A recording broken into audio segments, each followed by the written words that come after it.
Well, we're back on the bus here, and we're gonna work on. Trey's out here. We actually just had soup. This is just 5 minutes from the end of the last video, but we're gonna start the next video here. Cabinet's in place, not done, but what we have to do now is work on putting the trim board up here.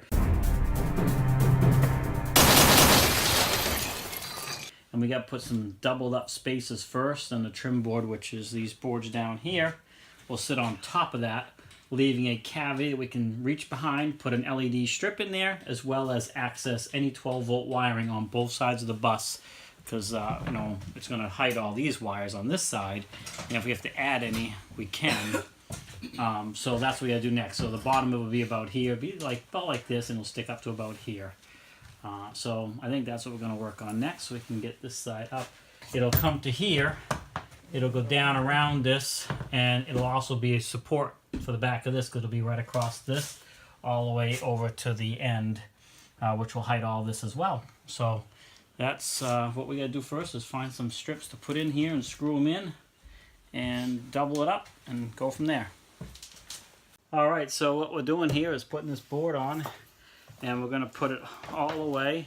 And all I'm doing is I'm using sheet metal screw, but self-tapping screws, and going right into this rail right here. And at the beginning there happened to be a hole right in to one of the main structures of the bus, so this piece is not moving anywhere. So we're going to go and finish it down the other way.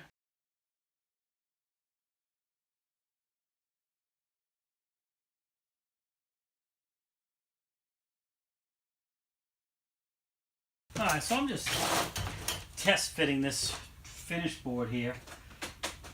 And just basically, let me show you what we did. There's a piece of plywood underneath here, a particle board, screwed into the metal of the bus, which I think we showed a little bit of that, maybe not.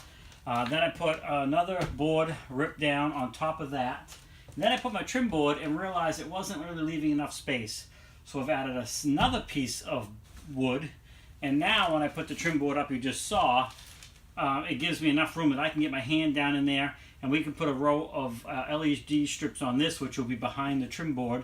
It'll shine up, and also a set down here if we want, because we're going to leave the trim board down about a 1/4 inch, and it will shine down if we'd like. That way it'll be hidden behind, plus again, this is our wire chase that'll run the whole length of the bus. And down here, we're just going to notch around this. The board will go right up against the cabinet all the way, because we'll be able to access the wire chase from inside the cabinet. I don't know if you can see my fingers. So if we have to access it in behind there, we will. And as I said in the video when I was building this, everything that's going in this cabinet is going to be big stuff, so nothing's going to fall down. It's going to be pots and pans. So it'll allow us easy access to the wire, but yet have a nice finished look out here and not have to worry about that. So what I'm going to do next, I think, I'm going to try and put this board up and see how it comes out. So, and this space here I don't really care about. We're not going to see it anyways. I might fill it in with a piece eventually, but right now I just want to get the trim board up and see what it's going to look like. You can always pull it off temporarily, so I'm just using small brad nails to put it in place.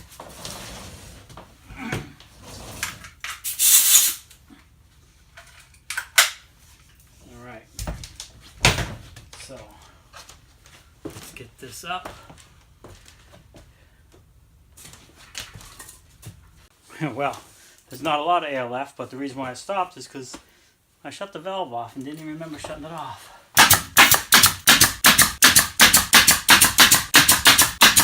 Well, there. So I guess that little compressor is going to work okay out here.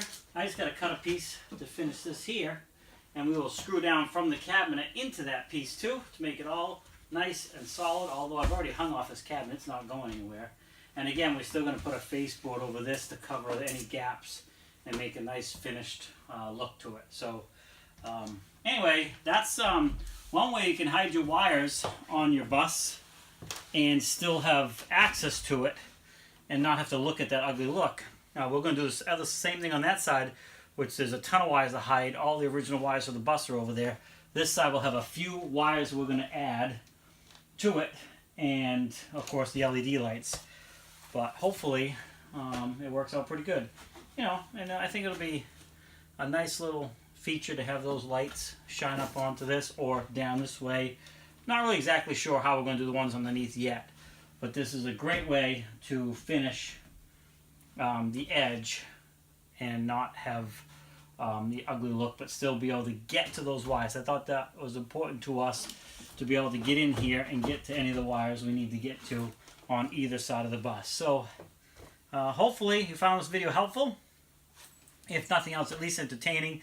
I'll put a link down in the description for maybe the air gun that I use. I really didn't buy anything else. But thanks again for swinging by Life the Wild Ride. Come back every Monday, usually. Sometimes I'm a day or so late for bus build videos and other interesting stuff, but mainly Mondays doing bus build videos. I do want to expand the channel to other videos about our life and blogging and stuff like that, but Mondays will remain bus build videos for the foreseeable future, probably the next couple of years. We're not in any hurry to build a bus, taking our time, and that's what it is. Anyways, don't forget, life is a wild ride. I'll tell you what else, this little kerosene heater here has been fantastic for warming the bus up. Now, there's been days where it's just not enough to warm it up because we're not fully insulated. But today it's like 25, maybe 30, 35 degrees out, and this has brought it up to 55, 60 degrees in here on the lowest possible setting. So it's actually really too hot in here now for working, and I got these coveralls on. But, you know, it's a great little way to warm up the area while you're working. I'm just very, very careful how much sawdust I create because that is an open flame. And if I do any cutting, I do it at the other end of the bus and I open up the door so it's blowing out. I really don't want to create a very dusty atmosphere while using any open flame. Is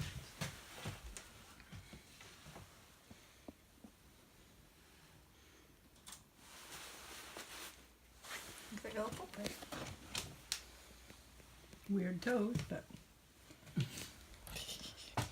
Very creative. I know.